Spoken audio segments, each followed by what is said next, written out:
시청자 여러분 안녕하십니까? 민요총 뉴스 서재현입니다. 6월 17일 민요총 뉴스 시작합니다. 민주노총 뉴스에서는 이번 7월 2일 전국 노동자 대회와 관련한 뉴스를 매주 전해드리기로 예고한 바 있습니다. 보다 풍부한 내용을 담보하기 위해 이번 주는 윤석열 정부의 반노동 정책 중에서 두 가지를 먼저 보도하고자 합니다. 공공부문의 구조 조정, 주 52시간제 상한 무력화로 인한 노동시간 확대에 관한 내용으로 오늘 첫 번째 뉴스 시작하겠습니다. 추경호 기획재정부 장관이 지난 8일 한국의 잠재 성장률이 0%대로 추락하는 것을 막기 위한다는 이유로 공공, 노동, 교육, 금융, 서비스 등 5대 부문의 구조개혁을 통해 경제의 체질을 근본적으로 바꾸겠다고 밝혔습니다. 우리나라 공공기관 350곳에 대해 빅베스, 즉 묵은 때를 모두 씻어내는 큰 목욕을 하는 것처럼 부실을 한꺼번에 털어내고 경영의 효율화 조치를 취하겠다는 건데요. 공공부문과 공기업의 효율화란 명목으로 구조조정을 강행하고 경쟁체제 도입이라는 명분으로 민간 개방을 확대하겠다는 입장입니다. 공적인 영역에서는 의료, 철도, 교통, 각종 사회 서비스, 필수 서비스 영역에서 공적 부분이 안정적인 국민의 삶을 책임지고 이것을 지켜내는 역할을 했었는데 이것이 무너지게 되면 국민들의 삶은 더욱더 힘들어질 수밖에 없을 것이고 이것을 이전처럼 기관 전체를 팔아서 하겠다라고 하지는 않습니다.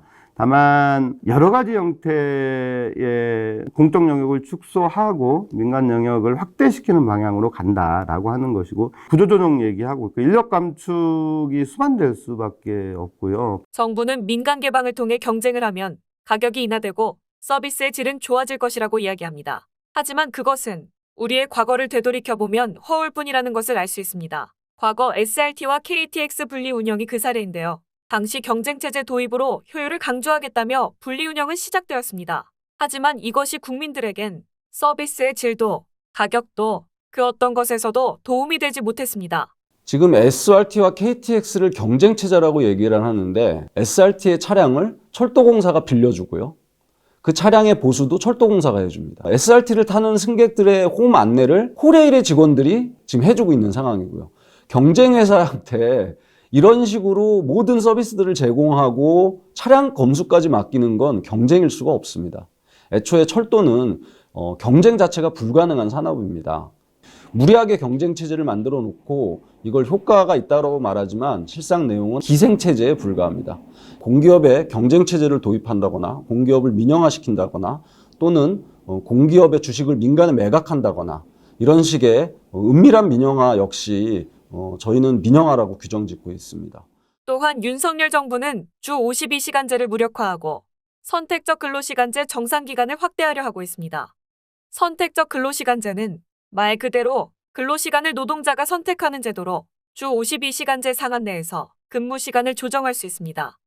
현재 기준으로는 한 달 단위로 일주일 기준 노동시간 40시간에 연장근로 12시간을 합쳐 주 52시간을 준수했는지 정산해야 하지만 윤석열 정부는 정산기간을 1년 단위로 늘리려 하고 있습니다. 주 52시간제 상한 무력화는 현재 경총 등 사용자 단체들이 가장 강력하게 정부에 요구하고 있는 사안입니다. 아마 이런 의도들이 관철이 되면 노동자의 노동이 엄청나게 불규칙해질 겁니다. 밤에도 일하고 또 일이 급할 때는 24시간 일하고 이런 경우들이 그만큼 노동자들 건강에 안 좋다는 거죠. 두 번째는 이렇게 되면서 건강만 악화되는 게 아니라 내 삶 자체가 내 삶의 안정성도 파괴가 되고 여러 가지 여가 시간, 가족과 함께 할 수 있는 이런 시간도 줄어들고 작업에 대한 권한을 사용자가 더 가져가게 됨으로써 의사관계 자체에서 힘관계가 사용자 중심으로 쏠리게 되는 이런 문제도 있을 것 같습니다. 특별 연장근로는 재해 상황 또는 긴급한 조치가 필요한 경우 사전에 노동자의 동의와 노동부 장관의 인가를 받아 연장 근무를 허용하는 제도입니다. 인력을 늘리고 설비에 지원해야 하는 상황을 노동시간 연장으로 해결하라는 것입니다. 2019년까지만 해도 특별 연장근로 인가 사유는 재해와 재난 대응에만 제한되었습니다. 그러나 기준이 완화된 후 인가 사례는 908건에서 6,400건으로 폭증했습니다. 사유의 대부분은 업무량 폭증입니다. 노동시간 연장에 대한 합의 요건 계약으로 노동조합의 영향력을 축소하려는 의도 또한 확실하게 확인할 수 있습니다. 합의의 주체인 전체 노동자 대표를 부서별, 직무별 대상 노동자로 바꾸겠다는 것입니다. 노동조합의 영향력이 줄고 노조가 없는 사업장이나 작은 사업장에서 노동자가 더 고통받게 되는 것은 불보듯 뻔한 일입니다. 노동조합 입장에서는 이 윤석열 정부의 이 선택적 근로시간제 정상기간 확대를 막는 것과 함께 부분 근로자 대표의 권한 강화, 이것을 제도화하려는 움직임에 대해서도 좀 강력하게 저항할 필요가 있고, 또 이제 현장에서는 근로자 대표의 권한이 법적으로 강화된다 하더라도 노조의 힘으로 통제할 수 있는 어떤 단협으로 통제할 수 있는 그런 장치를 만들기 위한 노력이 좀 선행돼야 될 것 같습니다. 윤석열은 철저하게 기업만이 사는 나라, 노동자는 죽는 나라를 만들어가겠다는 패악을 부리고 있습니다. 다음 주 뉴스에서는 윤석열 정부의 임금체제 개혁과 노동조합 무력화 시도에 대해 다룰 예정입니다. 이번 주 민주노총과 가맹산하 조직 소식 전해드립니다. 국토교통부와 화물연대 간의 교섭이 14일 밤 극적으로 타결되었습니다. 화물 노동자들의 투쟁이 없었다면 정부도 가만히 있었을 것입니다. 또한 이들의 투쟁에는 많은 시민들의 지지도 있었습니다. 한편 물류산업의 또 다른 축인 택배노조도 파업을 예고하고 있습니다. 어제 오후에는 건설노동자 5천여 명이 노동기본권과 생존권을 쟁취하기 위해 거리로 나섰습니다. 건설노조는 지난주 한국 정부를 ILO에 제소한 데 이어 정당한 노조 활동을 탄압하는 정부를 규탄하기 위해 모인 것입니다. 자세한 소식 이어집니다. 화물 노동자들의 파업이 8일 만에 종료되었습니다. 화물연대는 14일 밤 국토교통부와 안전운임제 지속 추진을 합의했습니다.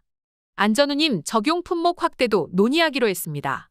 지난 7일부터 화물연대가 총파업에 들어갔지만 정부가 강력 대응만 고수하다 뒤늦게 협상에 나서고 여당인 국민의힘은 사태를 방관하면서 막대한 손실을 초래했습니다.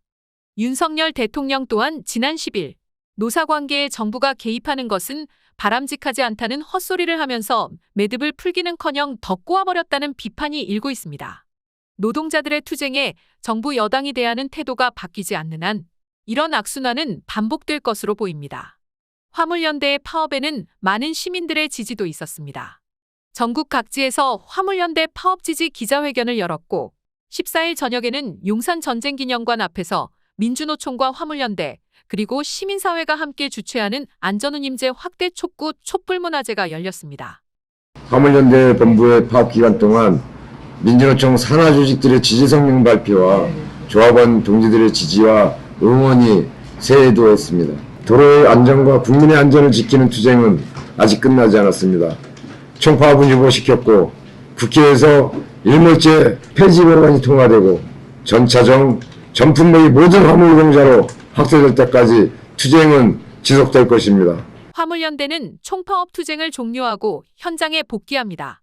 이들은 정부와 국회가 화물연대와의 합의를 지켜 안전운임제 일몰제 폐지 법안을 조속히 처리하라고 요구했습니다.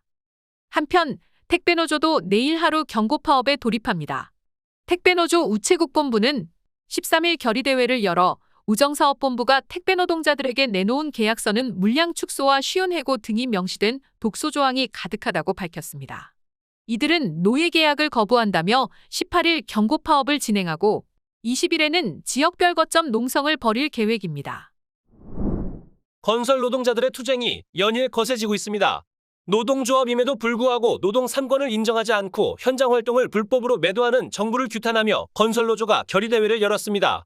작년 말 고 김다운 전기 노동자가 한국전력에 하청 작업을 하다가 감전되어 사망했고 지난 4월에는 전남 목성에서 변압기를 설치하던 전기 노동자가 작업 차량에서 떨어져 하반신이 마비되는 사고가 있었습니다.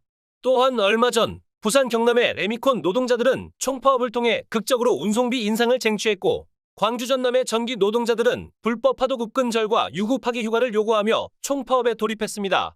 이처럼 자신의 목숨을 걸고 일하거나 저임금과 불안정한 삶을 사는 건설 노동자들이 노조 활동을 하는 것은 당연히 보장받아야 합니다. 그러나 정부는 건설 노조를 사업자 단체로 보며 이들의 정당한 투쟁에 탄압을 가하고 있습니다. 건설 자본의 불법 행위는 눈을 감고 귀를 막고 굽신대는 권력기관이 건설 노조 탄압에는 한 몸으로 열을 올리고 있습니다. 건설노조는 결의대회 후 윤석열 정부에 항의사안을 전달하고 투쟁 결의문을 통해 정권과 자본의 탄압을 분사할 것이라며 결의를 다졌습니다. 윤석열 대통령 집무실 앞부터 세종보건복지부까지 장애인 활동 지원사들의 행진이 수요일 마무리되었습니다.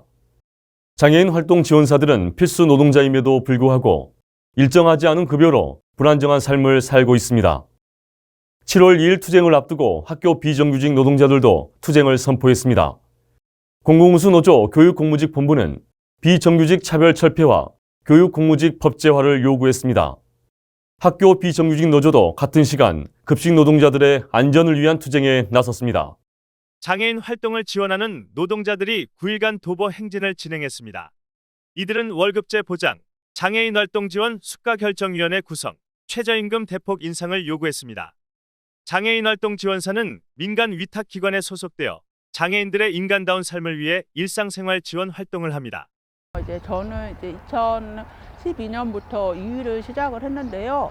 사실 10년 넘게 일을 했어도 시급은 어제 입사한 장애인 활동 지원사님과 동일해요. 그러니까 오래 일해서 경력이 쌓여도 그 경력을 인정해주지 않고요.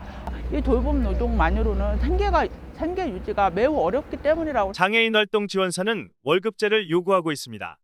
필수 노동자인 장애인 활동 지원사의 급여는 월급제가 아닌 최저시급으로 일한 시간만큼만 계산해서 급여가 책정됩니다. 또 다른 요구는 장애인 활동 지원 수가 결정위원회 구성입니다. 장애인 활동 지원사의 급여에 가장 큰 영향을 주는 것은 매년 정부에서 고시하는 장애인 활동 지원 수가입니다. 정부가 일방적으로 수가를 정하는 게 아니라 노동자와 기관이 함께 수가를 정할 수 있는 위원회를 구성하자는 것입니다. 시간제 노동자인 활동 지원사의 급여에 가장 큰 영향을 주는 것은 바로 최저임금입니다. 최저임금을 대폭 인상해서 활동 지원사가 보다 인간다운 삶을 살 수 있는 최소한의 조건을 마련해야 합니다. 학교 비정규직 노동자들이 용산 대통령 집무실 앞에 섰습니다. 교육공무직본부는 윤석열 정부가 발표한 110대 국정과제에 비정규직이라는 단어는 한 글자도 없고 교육감들 또한 소수의 시도를 제외하고는 교육공무직 관련 책임과 대책 마련에 소극적이라며 7월 2일 5천 교육공무직 총궐기를 선포하겠다고 밝혔습니다. 이들은 비정규직 철폐, 차별 없는 임금체계 마련, 교육공무직 법제화, 교육복지 강화를 요구했습니다.